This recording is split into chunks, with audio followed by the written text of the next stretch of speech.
أعوذ بالله من الشيطان الرجيم بسم الله الرحمن الرحيم قد أفلح من زكاها وقد خاب من دساها وقال رسول الله صلى الله عليه وسلم من أتبع ستا من الشوال كان كصيام الدهر أو كما قال عليه الصلاة والسلام وقال تعالى في شان حبيبه مقبلا وآمنا إن الله وملائكته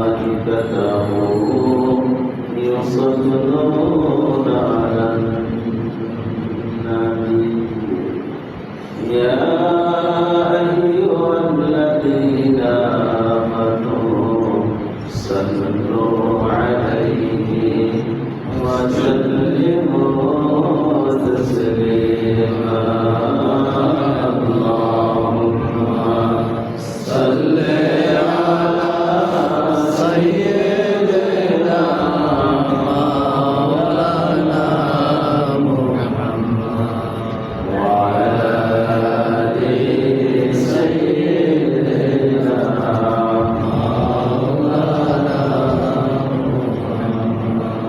سلام سفير بداغتني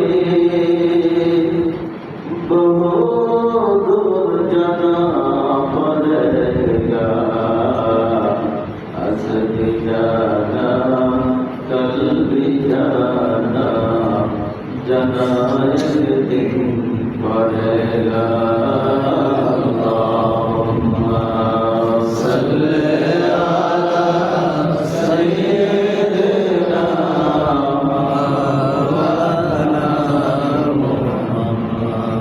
وعلى آل سيدنا مولانا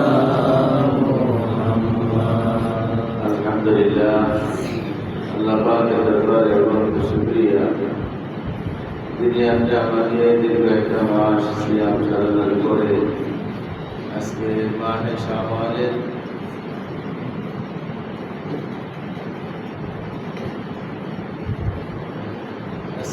মাহে শাওয়ালের প্রথম জুমায় উপস্থিত হওয়ার মতো আল্লাহ হায়াত দিয়েছেন, সুস্থ রেখেছেন, মসজিদ পর্যন্ত আসার তৌফিক করেছেন। কালিমাতু শুকর আদায় করি আলহামদুলিল্লাহ। এই পৃথিবীর একটা নাম এর আগেও আমরা শুনেছি, আল আলামু মুতাগায়্যিরুন, পৃথিবীটা পরিবর্তনশীল। আরবিতে লেখা আছে কুল্লু মুতাগায়্যিরিন হাদিসুন, আর যত পরিবর্তনশীল জিনিস আছে সবগুলি ধ্বংস হয়ে যাবে। একটা দর্শন শাস্ত্রের একটা থিওরি, একটা গ্রামার, একটা নিয়ম, এই দুইটা লাইনতে বলে লেখা আছে আল আলামু মুতাগায়্যিরুন, পৃথিবীটা হলো পরিবর্তনশীল। আর কুল্লু মুতাগায়্যিরিন হাদিসুন, আর যত পরিবর্তনশীল জিনিস আছে এগুলি ধ্বংসশীল। এগুলি স্থায়িত্ব লাভ করার কোন সুযোগ নাই, চিরস্থায়ী হওয়ার কোন সুযোগ নাই। তাহলে পৃথিবীটা রিজাল্টের বাইরে কি দর্শনে রিজাল্টের বাইরে করছে যে পৃথিবীটাও ধ্বংস হয়ে যাবে। যেহেতু পৃথিবীটা পরিবর্তনশীল, আর পরিবর্তনশীল কি হচ্ছে ধ্বংস হয়ে যায়, অতএব পৃথিবীটাও ধ্বংস হতে বাধ্য। এই ধ্বংসের হাত থেকে উপায় নাই। এই রিজাল্টের ভিতরে আরেক রিজাল্ট হয়েছে, পৃথিবী পরিবর্তনশীল, পৃথিবী ধ্বংস হয়ে যাবে। অতএব এই পৃথিবীর ভিতরে যা আছে তাও ধ্বংস। পৃথিবীর ভিতরে যা আছে তাও ধ্বংস হয়ে যাবে। এর থেকে বাঁচা, টিকে থাকার, স্থায়িত্ব লাভ করার কোনো সুযোগ নেই। আল্লাহু আকবার। অতএব আমরা নিশ্চিত যে আমরা এখানে স্থায়ীভাবে থাকার কোনো সুযোগ, আমরা তো পৃথিবীর একটা অংশ, এই দুনিয়ার এই জগতের একটা অংশ, বড় অংশটা যখন আবার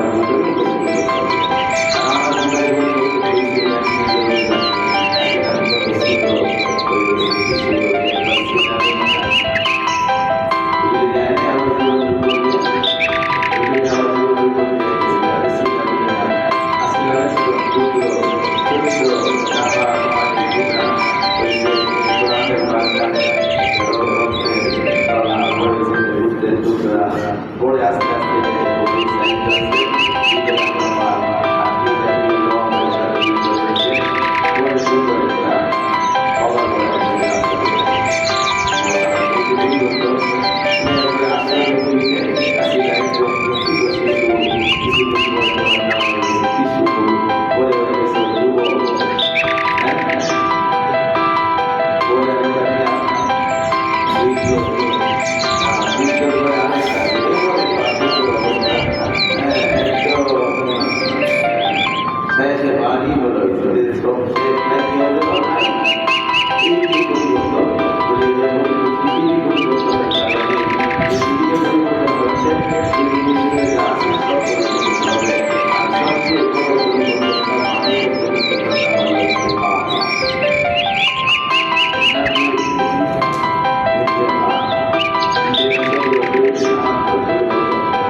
পরিবর্তন, স্থানান্তর বলে সবচেয়ে বড় পরিবর্তন মানুষের জীবনের জন্য। বলে পরিবর্তন হয়। আমি এই রামপুরা পূর্ব রামপুরা ছেড়ে রামপুরা বাজারে গেলাম, এটা একটা পরিবর্তন, কিন্তু এই পরিবর্তন দ্বারা পরিবর্তন হাল পায় না। এরকম ভাবে বাংলাদেশ থেকে ইন্ডিয়া, পাকিস্তান, আমেরিকা, চীন, চায়না, জাপান, জার্মান, এখানেও যায় মানুষ, কিন্তু এতেকাল বলে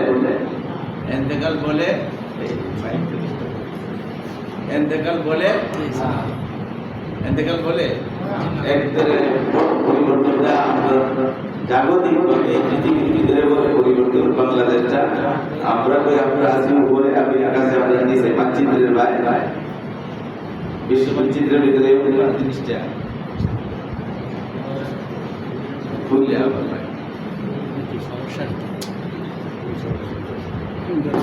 বিশ্ব মানচিত্রের দিকে তাকাইলে দেখা যায় যে আমরা বাংলাদেশটা যেখানে আছে ঠিক এর সোজাসুজি নিচে আছে আমেরিকা। আমরা নিচেই করবো, আমরা উপরে আছি। আমেরিকা আমরা বলে বাংলাদেশটা আমরা নিচে, আমরা বলি না দুটো আমার পায়ে আছে। মানচিত্র ঘুরাইলে ছবি তোমারটা দেখবো, আমরা দেখবো, আপনারটা দেখে নিচে দেখে দেখবো, উপরে দেখে দেখবো। পৃথিবীর আমরা বাংলাদেশের মানচিত্রটা যদিও আকৃতিতে খুবই সুন্দর, এমন সুন্দর বাংলাদেশ শব্দটার নামটাও আমরা মানচিত্রের ভিতরে আনে না। কেউ বলে যে বাংলার উপর এক সাইড জায়গা, না হলে দেশের তালিবিশু আরেক সাইড জায়গা, মানচিত্রের বাইরে আরেক সাইড জায়গা, মানচিত্রের বাহিরে। এত ছোট্ট হইলেও আমরা যখন এই ছোট্ট দেশটার নামটা দেখি, এরপরে উপরে রাখিয়ে দেবো, আর উপরে রাখিয়ে যখন দেখা হবে এই সময় আমেরিকা নিচেই চলে যাবে। তারা আমেরিকা দেখে মানচিত্রের ভিতরে আমেরিকা শব্দের উপরে আনলে তো দেখবে যে তারার পায় আমরা পায় আমরা করি। যা বলতেছি যে এত একটা বিশাল ব্যবধান বাংলাদেশ আমেরিকার ভিতরে, সোভিয়েত ঘণ্টা বিমানের জার্নির ব্যবধান, কিন্তু এই বাংলাদেশে আমেরিকায় যাওয়া, আমেরিকা থেকে বাংলাদেশে আসা কেউ দেখাল বলে না। বলে একজন বাড়িওয়ালা বাড়ির সাথেই তার অবস্থান, বাড়ির সাথেই তার অবস্থান, বলে অবস্থানে কোনো যায় নাই, শুধু একটা নর্মাল বাগান যেটা জারি ছিল, এই বাগানটা বন্ধ হয়ে যাওয়ার সাথে সাথেই মসজিদের বাইকে ঘোষণা করা হয়, অমুক বাইক ইন্তেকাল করেছে। আরে ভাই কি ইন্তেকাল করলো? হ্যাঁ কি ইন্তেকাল করলো? এখন তো লাশ ধরে ইন্তেকাল করতে তো পরিবর্তন বলে এমন পরিবর্তন হয়েছে, এমন পরিবর্তন হয়েছে, এমন জায়গা বদল হয়েছে। বাংলাদেশের ভাই আমেরিকা গেলেও বাংলাদেশে আসার সম্ভাবনা থাকে, আমেরিকার লোক বাংলাদেশে আসলেও আমেরিকায় যাওয়ার সম্ভাবনা থাকে। পৃথিবীর যে কোনো রাষ্ট্রের মানুষ আরেক রাষ্ট্রে গেলে নিজের মাতৃদেশে নিজের জন্মস্থানে আসার সম্ভাবনা থাকে, কিন্তু বাতাস বন্ধ হয়ে যাওয়ার কারণে পরিবর্তন হয়েছে। যে মনের পরিবর্তন জীবনে আর কোনদিন ফিরে আসবে না। এই জন্যই মানুষ মরে যাওয়ার পরে ইন্তেকাল করছে। এই যে জায়গা বদলাইছে, এমন জায়গা বদলাইছে যা কোনদিন আগের জায়গায় ফিরে আসবে এই জন্য ইন্তেকাল। এই জন্য নাম হচ্ছে আল্লাহ পাক এই বিশাল পরিবর্তনশীল বিশ্বের ভিতরে, হাজারো লাখো কোটি পরিবর্তনের ভিতরে আপনি আমাকে মাহে রমজান যুদ্ধ করে পালন করার, ঈদ করার, শাওয়াল মাসের প্রথম জুমায় আসা পর্যন্ত হায়াত দান করেছেন। কালিমাতুশ শুকর আমার অন্তর থেকে আদায় করে আলহামদুলিল্লাহ। আলহামদুলিল্লাহ। না হয় প্রতি মুহূর্তে মুহূর্তে পৃথিবীতে পরিবর্তন করছে। অনেকের নিজে আমি জানি আমার পরিবারের ভেতরেই পরিবর্তন হইতেছে। আল্লাহ কয়েকটাই প্রোগ্রাম ছিল, আম্মাও অসুস্থ বাড়িতে, অনেক বয়স হয়েছে। আল্লাহ আপনারা দোয়াই করলো, আস্তে হলেও ধীরে ধীরে হলেও নিজের চলায় চলতে পারতেছে। আল্লাহ নিজের হাত নিয়ে ধীরে ধীরে অসম্ভব যাওয়া সম্ভব।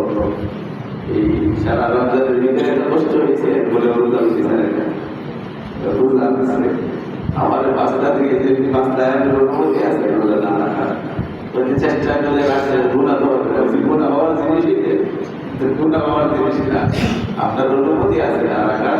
স্বাস্থ্য যদি না গুণায় খুব বেশি পেরেছিনে হয়রানি লাগে না রাখতে পারে, কিন্তু রোজা একটা অসার নেই আলহামদুলিল্লাহ। শরীর আরো রোজা বাংলার সাথে সাথে খাই হয়ে গেছে, সারাদিন আমি কিছু খাই কিছু আমার রোজার মতোই গেছে। আল্লাহ গেছি এখান থেকে উৎপাদিত আমাদের এখানে পড়ে গেছি মসজিদে। বিকেলে একটা মাহফিল ছিল, সকালবেলায় ওলামায়ে কেরামের বিরাট ইউনিয়ন ভিত্তিক, থানা ভিত্তিক বিভিন্ন সম্মেলন ছিল। এলাকার হিসাবে জরুরি ছিল। আল্লাহ সকালবেলায় কালকে মাত্র বসছি, মিটিংয়ে শুরু হয়েছে। ঈদের ছুটিতে অনেকে আসছেন, সেরে বসার এক মিনিট পরেই খবর আসছে আমার আব্বার আর 7 ভাইয়ের একটা বোন ছিল। 7 ভাইয়ের গোনা ধরেন একটু, যার কারণে আমাদের কিশোর কালটা ছুটি পাইলে বাবার বাড়ি যে পুকুর বাড়িতে বেড়াই থাকে। আর আপনার একটা কথা আছে, যদিও সাথে 7 ফুট তবু খুঁজে ভাই ফুট, এরকম একটা কথা আছে আমাদের এলাকায় যে পুকুরা যারা এরা ভাই ফুটের প্রতি বড় দরদি, নিজের সন্তানের চেয়ে অনেক সময় ভাই ফুটের দিকে তাদের আগ্রহটা বেশি থাকে। আর আমার আব্বার 7 ভাইয়ের একটা বোন, বোনের কি অবস্থা ওষুধ বেশি করে দেখলাম যে বাবা কি করতো, সারা রাত তার কাছে বসে সেই অনেক আগে চলে গেছে। তো বাইরে বড়টা ছিল, বেশ কিছুদিন ধরে অসুস্থ ছিল। আমি এখান থেকে গিয়েই রাত্রে মাগরিবের পরে মাহফিলে যাওয়ার আগে মাগরিব থেকে আসা পর্যন্ত সময়ের ভিতরে বাড়ি সবাই নিয়ে ঘুরছি। আর কি অসুবিধা একটু শুনলাম, শোনার পরে বললাম যে বাড়ি যেহেতু অসুস্থ, আমার বড় ভাইয়ের ছেলের বলতে ছিলাম যে তুমি যেভাবে আসলে কালকেই দেখা করবা এবং পারিবারিক পরিস্থিতিগুলো পরামর্শ উনার তাকে নিবা, আর তোমরা যদি চিন্তা ভাবনা করতে পরামর্শ দিবে। কাকু ছিলেন, কাকু বলতেছে শরীরে খুব খারাপ, আমিও সম্ভব হয়েছে ঢাকায় বিরাট করে এই প্রোগ্রামগুলি রাতে মাগরিব থেকে একটা পর্যন্ত করছি, মিটিং গিয়ে বসছি, বসার 1 মিনিট পরেই খবর আসছে আমার এই মোহাম্মদ ভাই বলে নাই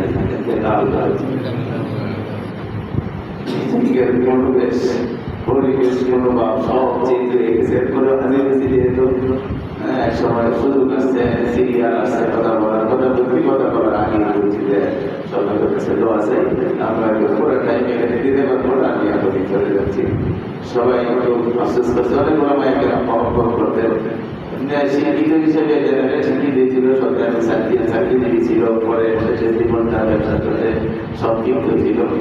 বড় আমল বললাম, বিশেষ করে বললাম কারণকে বড় মহব্বত করবে, যার কারণে অনেক বন্ধুরাই শরীর করেছে যারা তাদের আশ্বাস করছে যাইতে পারবো না, যারা দিকে দূরে চলে যাবো। চলে বলতেছিলাম এই রোজাটা গেল, ঈদ গেল, আল্লাহ পাকের হিসাবের হায়াতের আদায় করতে দিচ্ছিল, একটাও বাড়ানোর সুযোগ নাই। আজকের আলোচনার মূল মাকসাদ হলো যে পৃথিবীতে যেহেতু পরিবর্তনশীল, আর পৃথিবীর ভিতরে যা আছে তা পরিবর্তন হবেই হবেই হবে। এর ভিতরে আমিও একদিন পরিবর্তন হয়ে বড় পরিবর্তনটা হবো যখন আমার নামের সাথে লেগে যাবে যে অমুক ইন্তেকাল করেছে। এই সংকটটা সবার সামনে আছে না নাই? সবার সামনে আছে। কুরআন শরীফের ভিতরে বলতেছে যে একটু তোমার আমল নামার দিকে, তোমার জীবনটার দিকে তাকাও। এই যে পরিবর্তন হয়ে আরেকটা জায়গায় যাইবা, এই জায়গাটায় কয়েকদিন টাকার জন্য চেষ্টা কম করি নাই, চেষ্টা কম করছি, মাথাটা কম কাটে যে এই একটা সময় একটা স্টেশনের মতো জায়গায় থাকার জন্য তুমি কত না চেষ্টা করলাম, কত না পরিশ্রম করলাম, কত সুখ দুঃখের সম্মুখীন হইলাম, আর কিছু উপার্জন, কিছু রোজগার, কিছু স্থিতি করার জন্য প্রত্যেকটা মানুষই তোমরা আমরা চেষ্টা করছি, করতেছ। কিন্তু এমন একটা লম্বা জায়গায় যাইবা, পরিবর্তন হবে নিশ্চিত জানতেছ, কিন্তু মনের ভিতরে কি আসে না যে ওই জায়গাটার জন্য আমার সামানা কি আছে? কোরআন শরীফে ডাকতে বলছে এই যে আগামী সময়টার ভিতরে তুমি ওই জায়গায় পরিবর্তন হতে যাচ্ছ, সেখানে যাওয়ার পরে আর পরিবর্তন শেষ ঠিকানা গন্তব্যস্থল, সেখানে যাওয়ার পরে আর কোনো পরিবর্তনের সুযোগ আগেই করছি। দেখার পরে সেই কারণে যে এই জায়গায় গেলে পরে আর ফিরে আসা যায় না। দুনিয়া হাজারো জায়গা পরিবর্তন হচ্ছে, এতেকাল করে না, এখানে এতেকাল করার কারণটাই হলো এটি এমন এক পরিবর্তন যে পরিবর্তনটা জীবনের শেষ পরিবর্তন, সেখান থেকে আর কেউ ফিরে আসতে পারে নাই, পারতেছে না, আর কোনদিন আসবেও না, আসবেও না। এটা বলছে কি মাহে রমজান মুবারক, কুরআনের ভাষায়, আল্লাহর নবীর হাদিসের ভাষায়, এটা ট্রেনিং এর ভাষা, এটা প্রশিক্ষণের ভাষা। আমরা বলতেছিলাম রমজানের ভিতরেও যে এটা যেন আমি একটা চিকিৎসা জন্য একটা মেডিকেলে ভর্তি হয়ে গেছি। আমার মেডিকেলে চিকিৎসা করে আমাকে সুস্থ করে কোরআনের ভাষায়, হাদিসের ভাষায় যখন সুস্থ হয়েছি আমি, তখনই মাহে রমজান যেন আমার কাছ থেকে বিদায় নিয়েছে। যেরকম ভাবে সুস্থ করে করে মানুষকে মেডিকেল থেকে, ক্লিনিক থেকে রিলিজ দিয়ে বাসায় পাঠায় দেয়, আমাকে ফিরাইয়া দিয়েছে মাহে রমজান আমার আসল জায়গায়। কোরআন হাদিসের ভাষায় আমি সুস্থ হয়ে মানুষ কেমনে সুস্থ হইলাম, এই আলোচনা আমরা শুনছি যে মাহে রমজানের প্রথম 10 দিনে আল্লাহ পাক রহমতের বাণী দিয়ে মানুষের দিন মনটাকে নরম করিয়া একটা অবস্থা তৈরি করছে। পরে যখন মনটা দিনটা নরম হয়েছে, ডাক্তাররা যেরকম প্রথম মেডিকেলে ভর্তি অপারেশন করে না, প্রথম কিছু ওষুধ খাওয়ায় তাদের অপারেশনের উপযোগী বানায়, কিছু ভিটামিন, কিছু ডায়াবেটিস একটা কন্ট্রোলে আনা, প্রেশার বিষয়টাকে একটা লেভেলে আনা, এরকম করার পরে যখন সব দিক থেকে রেডি হয়, একটা ডেট দেয়, ওটিতে নেওয়া হবে, দোয়া করে, চিকিৎসা করে ফিরে নেওয়া আসতে পারে। এরপরে অপারেশন করে লাগছে, সাথে সাথে বাইক করে দেয়, সাথে সাথে বাইক করে না, আবার জানাতে দরকার, একটা বড় আইসিইউতে রেখে দেওয়া হয়। এরপরে যখন আস্তে আস্তে সুস্থ হয়, অপারেশন শেষ, তোমার রোগও শেষ, তুমি পুরো সুস্থ হও। এটা প্রেসক্রিপশন ধরায় দেয়, বলে কি আমরা সুস্থ, বলে হ্যাঁ সুস্থ হওয়ার পরেও মাঝে মাঝে এই কয়েকটা জরুরি কোনো ঔষধ না, তবে তোমার সুস্থতা টিকে রাখার জন্য এই কিছু ভিটামিন, কিছু সপ্তাহে একটা না হয় 15 দিনে একটা, এইরকম অল্প দামের কাছে পয়সা দিয়া বড়ি দিয়া ঔষধ দিয়া রোগীদের পাঠায় দেয়। ঠিক তাফসীরে ভিতরে রয়েছে মাহে রমজান এইরকম রহমতের দ্বারা প্রথম উপযুক্ত বানাইছে, মন দিন নরম হয়েছে, মাসের 10 দিনের মাঝখানের 10 দিনের ভিতরে বন্দার মন যেহেতু নরম, আর তুলতেই কান্না আসে, আখেরাতের কথা মনে হয়, গুনার কথা মনে হয়, আর কান্নাকাটি শুরু করে, গুনাহগুলি শেষ হয়ে গেছে। গুনাহগুলি যখন শেষ হয়ে গেছে, রোগটা যেহেতু নাই, যেভাবে পরে আবার আইসিইউতে কিছুদিন থাকে, এই অপারেশনের মাধ্যমে আল্লাহ আকবার লাস্টের 10 দিনের ভিতরে অপারেশন করিয়া যেভাবে তারা সুস্থ বানায়, আল্লাহ পাক অপারেশনের মাধ্যমে এই রোগীর জিন্দেগির গুনাহ কাটা দিয়েছিল, গুনার কারণে রোগী ছিলাম, অসুস্থ ছিলাম, আল্লাহ পাক বলেন আমি তাদের সেই অসুস্থতা দূর করিয়া পুরো অপারেশনটা করছি, জান্নাত থেকে মুক্তি দিয়েছি। মাহের রমজানটা তো এইভাবেই পাবি, প্রথম 10 দিন রহমত, মাঝখানে 10 দিন মাগফিরাত, শেষে 10 দিন এই ট্রেনিং দেওয়া হয়। দুনিয়ার সকল ট্রেনিং এই লম্বা সময়ের জন্য নয়, ট্রেনিং হয়, প্রশিক্ষণ হয় সামান্য একটা সময়ের জন্য, তার বাস্তবায়নটা হয় বাকি তার হায়াতের সামনের জীবনের ভিতরে। 6 মাসের ট্রেনিং, 3 মাসের ট্রেনিং, 1 বছরের ট্রেনিং, বাকি তোমার 40 বছর চাকরির জিন্দেগি, এই 2 মাস, 6 মাস, 1 বছরের ট্রেনিং যে দিছ, এই ট্রেনিং এর উপরে চালাইবা। মাহের রমজান যেন আপনার কাছে দাবি রাখতে চায়, মাহের রমজানের ট্রেনিং ছিল, মাহের রমজানের রোজা ফরজ ছিল, পরহেজগার হওয়ার জন্য, গুনাহ থেকে বাঁচবা, তাকওয়া। আল্লাহ নিজে বলছে লাআল্লাকুম তাত্তাকুন, ফরজ করছি রোজা যেন রোজার বিরুদ্ধে তোমাদের ভিতরে আসে, পরহেজগারের ভাব আসে। পরহেজগার কারা কয়? যারা গুনাহ থেকে বেঁচে থাকে, রমজানের রোজার চেষ্টা করতে যেন তারা গুনাহ তারা গুনাহ না খুব ভুলে গেছে তোমরা লাগিয়া, অন্যায় সম্পূর্ণ হবে, এরপরেও দৈলের কাঁদতে দৈলের করে ভাই সরি কথা হয়েছে, বলে না বোঝাতে কথা আছে ভাই, ইন্নি সাহিব, আমি তো রোজাদার, অন্য সময় বলে আমি অন্য কথা বলতে রাজি। এই ছিল মাহের রমজানের বাপ। আল্লাহ পাক যেন এই মাহের রমজানের ট্রেনিং দেয়া, বাকি সামনের হায়াতের জিন্দেগি কার জানি আছে 1 সপ্তাহ, কার জানি আছে 2 দিন। আমার ভাইয়ের কথা বললাম, ঈদের পরে ভয় পেলে 2 দিন চলে গেছে, জানি না কার আছে 1 সপ্তাহ, কার 15 দিন, কার 1 মাস, কার 1 বছর, বলে যে কদিন সামনে হায়াতে আছে এই শিক্ষাটা ধরে রাখো। পরহেজগারি ইখতিয়ার করো। পরহেজগার বলা হয় যে গুনাহ থেকে বাঁচে, আবেদ বলা হয় যে ইবাদত বন্দেগী করে, যে ইবাদত করে তার নাম কি? আবেদ। যে ইবাদত বন্দেগী বেশি বেশি করতেছে, এই নামাজ, রোজা, তাসবিহ, তাহলিল, তেলাওয়াত, দরুদ, সালাম, দান, সাদকা, আর যাকাত করে যাচ্ছে, বলে তো আবেদ, অনেক ইবাদত বন্দেগী করতেছে। বলে পরহেজগার, বলে পরহেজগার হলো যে ইবাদত বন্দেগী কতটুকু করে, যতটুকু সামর্থ্য আছে করতেছে, তবে গুনাহ থেকে বাঁচতে থাকে, গুনাহ থেকে বাঁচতে থাকে। তার কামড়টা কি? পরহেজগার শব্দ থেকে ফার্সি ভাষা, পরহেজ মানে সাবধান থাকে, সতর্ক থাকে, বাঁচতে থাকে, যেন পরহেজগার গুনাহ থেকে বাঁচতে থাকে।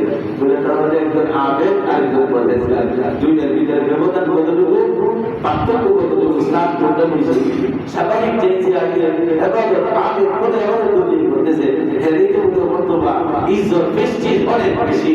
আর এই কিতাবের ভিতরে আছে একজন আবেদের চেয়ে, একজন আবেদের চেয়ে একজন পরহেজগারের দাম আল্লাহর কাছে কোটি কোটি কোটি। সুবহানাল্লাহ। ঘুমায় গেছে ঈদের প্রতিশোধ। একজন আবেদ, আবেদ তো আগে বললাম সন্ধ্যা এবাদত করে সব করতেছে, আরেকজন পরহেজগার গুনাহ থেকে, গুনাহ থেকে, গুনাহ থেকে আসমান জমিনের চেয়ে বড় হয়েছে। সুবহানাল্লাহ। আবেদের স্থান মনে করেন জমিনে, আর পরহেজগারের জায়গা আল্লাহর কাছে আসমান। এত পার্থক্য, এত পার্থক্য। বলি পরহেজগারের প্রতিক্ষণটা রমজানের দিছো, অনেক চেষ্টা করে করে গুনাহ থেকে বাঁচতে দিছো, হারাম থেকে বাঁচতে দিছো, মিথ্যা, গীবত, ইচ্ছা, অহংকার, থেকে বাঁচতে দিছো। ঠিক এই ট্রেনিংয়ে তোমার বাকি হায়াতের ভিতরে ফিট করো, তুমি পরহেজগার হও, তুমি পরহেজগার হও। রোজা ফরজ করছিলাম পরহেজগারের জন্য, রোজা ইবাদত বন্দেগী বাড়ানোর জন্য করি নাই। রোজা ফরজের প্রস্তুতি দিয়ে আছে, প্রাসঙ্গিক মূল জিনিস নয়, মূল জিনিস ছিল রোজা। আমার ভিতরে পরহেজগারের ভাব তৈরি করা, গুনাহ থেকে বাঁচতে যেন থাকি, আল্লাহর উপস্থিতি যেন আমার সামনে থাকে, আল্লাহ আমাকে দেখতেছে, আল্লাহর ডর ভয় যেন আমার ভিতরে এসে হাজির হয়ে যায়। সেটা যেভাবে দেখাইছি ওযু করার সময় বড় সাবধানে ওযু করছি, কোনো পানির সিনে পোলা যেন আগে দিয়া গলার ভিতর দিয়া ভিতরে না যায়। সতর্ক ছিলাম না? পানি বলতে বলতে যে হাতে মারুন বলে না, অন্য অন্য সেবায় যেভাবে মারে রোজাদার রোজা করতে ভয় পয়সাকারী আসে নাই, ভয় ঢুকে গেছে, ভয় ঢুকে গেছে। পানি যাতে ভিতরে গোসল করতে যায় সাবধানে ডালে, আগে আমরা তো ঝর্ণা ছেড়ে দিয়েছি অন্য সময়, ঝর্ণা ছেড়ে নাক বন্ধ করে ঢুকে দেওয়া হয়েছে বলে না, রোজায় তোমাকে পরেজগারি শিখাইছে। ইফতারির সামনে পেটটা কোথায় ফিরে লেগে গেছে, জবানটা শুকায় গেছে, ইফতারির আইটেম হাজারো সামনে লাখো আইটেম সামনে আছে, কিন্তু মনে করে দিচ্ছে বুঝে দিচ্ছে তাহলে পাশে আরেক জায়গার মহল্লা মসজিদের আজান করছে, এরপরে আপনার মসজিদ আজান হাজার নাই, নিজেদের মসজিদের মধ্যে আসা বুঝে আমি নিজের জন্য ভাবলাম এই দিকে বইয়ের মসজিদের আজান, নতুন মসজিদ গরিবের আজান আসে, এরপরে বাচ্চাকে বলি নিজের স্ত্রীকে বলি রাখো আপনার মসজিদে আজান হয় না, সুবহানাল্লাহ বলেন। এটা ভয় যে আমরা জানি না এদের গরিবের অবস্থা নাকি, আমার মসজিদের অবস্থাটা আমার জানা আছে, গরিবটা আমি দেখতেছি, আমার মসজিদকে আমি সাবধান করছি, মুয়াজ্জিনকে সাবধান করছি, রমজানের আজান যেন সঠিক টাইমে হয়, এর আগেও দিবে না পরেও দিবে না, আরে রাখো ওই টিভিতে বসে আমি রাখো, টিভিও তো নাই করো এই রাস্তাটা এই যে ভয়টা এই কবিতা করো না, এদিকে খাওয়ার চাহিদা আছে না, গলাটা শুনে গেছে, এই যে এই রমজান আপনি আমাকে ধরে নিয়ে গেছে, এই ভাবটা যেন বাকি হায়াতের সামনের জীবনের ভিতরে গুনাহ থেকে বাঁচার একটা টেন্ডেন্সি মানসিকতা যেন আমার ভিতরে তৈরি হয়ে যায়, আমরা তৌফিক দান করুন। আরেকটা টেকনিক বলে দীর্ঘ সময় সারাদিন কষ্ট করে রোজা রাখছো, এরপরেও তো তারা কিন্তু আমার 20 টাকা না 8 টাকাতে আছেন কেউ বলে চিন্তা করে 8 টাকায় 12 টাকা জন্য দাঁড়াবে, ইসলামের সঠিক পদ্ধতির ভিতরে নাই, হ্যাঁ হাদিসে কোরআনে দলিল দেওয়া যায়, তবে সঠিক পদ্ধতি যেটা হযরত সাহাবায়ে কেরাম থেকে প্রচলিত, এর ভিতরে 8 টাকা 12 টাকা জন্য রেওয়াজ নাই। যদি ওদিকে করে দেয় তবে বলে সামনে ইনশাআল্লাহ আয়াত থাকলে 8 আর 12 শব্দ করতে আনবো, তারা বিশ্বাস করে হ্যাঁ শাস্তি না ঘুরাইলে বড় দিন তো ভালো কথা বলে শাস্তি যদি না ঘুরায় রোজা করো, অসুস্থ মানুষের রোজা করো, আরে না অসুস্থ থাকলে ভিন্ন কথা বলে, অসুস্থ মানুষের রোজাই করে না, কিসের তারা বিশ্বনাথ নামাজ করবে সাইরা বাবার আটকে দিবে, অসুস্থ থাকলে ভিন্ন কথা, কোরআন না খরচ করে চলে যান, ঘরে নাস্তা যদি পারেন একটা করে হ্যাঁ না পারেন 4 টাকা করেন, না পারেন 8 টাকা করেন, 12 টাকা দুটো সব বলা, কিন্তু সুস্থ একজন মানুষ এই কথা বললে এই 5 টাকায় নিজের আমল নামার ভিতরে কোরআন পড়ার কোনো দরকার নেই। হুজুররা বলে যে এক জায়গায় বলে দিয়েছে একজনে 20 টাকা খরচ হবে এই জায়গায় যাইতে, আরেকজনে বলে 12 টাকা হইলেই চলবে, একটা বুদ্ধিমানের কাজ হবে, সে 12 টাকা দিয়ে আর ওনা হবে না, তার ভিতরে সন্দেহ হবে যদি 20 টাকাই লাগে আমি টাকা পাবো কোথায় কোথায়, যদি বুদ্ধি জ্ঞান করে থাকে আজের বর্ণনা 12 বর্ণনা 20 বর্ণনা, তোমরাও বলো 20 বর্ণনা আছে, তোমার ভিতরে যদি বিরু থাকে বুদ্ধি থাকে তাহলে বিশেষ চিন্তাই করবা, কারণ না জানি যদি বানাই একটু ব্যস্ত হয়ে যায় আর 20 টাকা প্রয়োজন করে 2 টাকায় আমাকে ফেলে দিতে, 20 ভিতরে 8-12 আছে, 8-12 ভিতরে কি নাই, 12 টাকা দিয়ে 20 টাকার কাজ হবে না, হ্যাঁ 12 টাকা দিয়ে 8 টাকা দিয়ে 20 টাকার কাজ হবে না, 20 টাকা থাকলে 20 টাকারও কাজ করা হবে, প্রয়োজন যদি 12 টাকা সেরে দিতে পারি আরো 8 টাকা আমার পকেটে, এই কথা বলে যাক এদিকে না গেলাম অনেক লম্বা সময় নামাজ পড়ছি, বলে সারা বছর সম্ভব, বলে সারা বছর কবিতা নেই নাকি, বলে তার একটা নমুনা তৈরি রাখবেন, রমজানে 30টা দিন রোজা রাখছে, কিতাবের ভিতরে বর্ণনা আছে যে ব্যক্তি শাওয়ালে 6টা রোজা রাখে, সে যেন সারা বছরই রোজা রাখবে, সারা বছরই রোজা রাখবে। হাদিস যেটা পড়ছি এটা বলা হয়েছে কানা সিয়ামিল্লাহ, বলে কেন, বলে প্রত্যেকটা আমলকে প্রথম দাবি 10 গুণ বৃদ্ধি করা হয়, 30 দিনে 10 গুণ বাড়াইলে হয় 300 দিন, আর 6 রোজাকে 10 গুণ বাড়াইলে হয় 60, চান্দ্র বছরের হিসাবটা 365 নয় 62 নয়, চন্দ্র বছরের হিসাব 29 অথবা 30 মাস শেষে গিয়া 360 দিনের বছর, এই জন্য বলা হয়েছে যারা 1 মাস রোজা রাখলো এরা পাইল 300 দিনের সওয়াব, যারা 6টা রোজা রাখবে এদের আমল নামায় অ্যাড করা হবে 60 দিনের সওয়াব। অতএব বোঝা যায় যারা শাওয়ালে 6টা রোজা রাখে এরা যেন রমজানের রোজার সাথে মিলে গিয়া সারা বছরই আল্লাহর কাছে রোজাদার হিসাবে নামের তালিকায় অন্তর্ভুক্ত হয়ে যাবে। সুবহানাল্লাহ। আমার এই মনটা সারা বছর আর বলে রমজানের দীর্ঘ সময় যারা তারাবি নামাজ পড়ছে এত বিশ্বাস রাখার দরকার নাই। তোমরা সারা বছর তোমার ঈশার নামাজে শুরু করো, সময় থাকলে ঈশার পর সুন্নতের পরে দুই করে সারাকাত, দুই করে সারাকাত নামাজ পড়ো, লাস্টে বেদের পড়ো।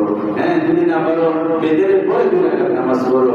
যদি তাও না সম্ভব হয় শোয়ার আগে তুমি তো অবশ্যই ইস্তেঞ্জা করায় ওযু করায় বাথরুমে যাইবা, ওযু করে বাহির হও, মনে করো আয় কত লম্বা সময় নামাজ পড়ছি, 2 রাকাত নামাজ 3 মিনিট সময় পারবো না, আমি দুয়ার ওয়াশরুমে যাচ্ছি হাত পাও ধুই হয়ে গেছি, ওযু করে বাইরে গেলাম, শোয়ার আগে 2 রাকাত নামাজ পড়লাম, আল্লাহর কাছে কান্না হবো। দীর্ঘ সময় তো নামাজ পড়ার দরকার ছিল, কিন্তু শরীরে সময়ে স্বাস্থ্যে সব কিছু মিলায় না আমি 2 রাকাত নামাজ পড়ছি। তাহাজ্জুদের নিয়ত করার অনেক মাসায় এখানে খুতবা দিছে যে যারা এরকম উঠতে পারে না, শেষ রাতে শান্তিমান উঠতে পারে কি পারে না, তারা যদি শোয়ার আগে 2 রাকাত নামাজ পড়ে আল্লাহ পাক তাদের আমলনামায় নিয়তের কারণে তাহাজ্জুদের সওয়াব দান করবেন। সুবহানাল্লাহ। তাহাজ্জুদ থেকে মাহরুম হবে না। এই অভ্যাসটা এই ট্রেনিংটা করে রাখা। কুরআন শরীফের কদম 2 কদম 3 কদম 5 কদম করে চলি বলে সারা বছর এইরকম পড়া সম্পূর্ণ সময় হবে না।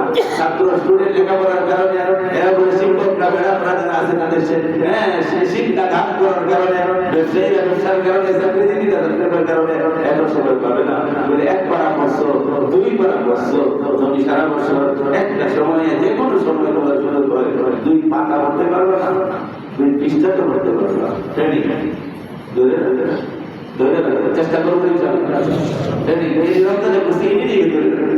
আর বাড়ানো দরকার। পুরো করছি, নামাজ পড়ছি, মনটা আমি গোনার থেকে বাঁচাইছি, এই ট্রেনিংকে সামনে দিকে দেখে রাখি, ইন্তেকাল হবে আশা করা যায় আস্তে আস্তে আল্লাহ পাক জান্নাতের টিকিট করায় দেবে। আল্লাহ পাক মুসলমানরা আমল করার তৌফিক দান করুন, যারা সুন্নাত পড়ে নাই সুন্নাত আদায় করুন।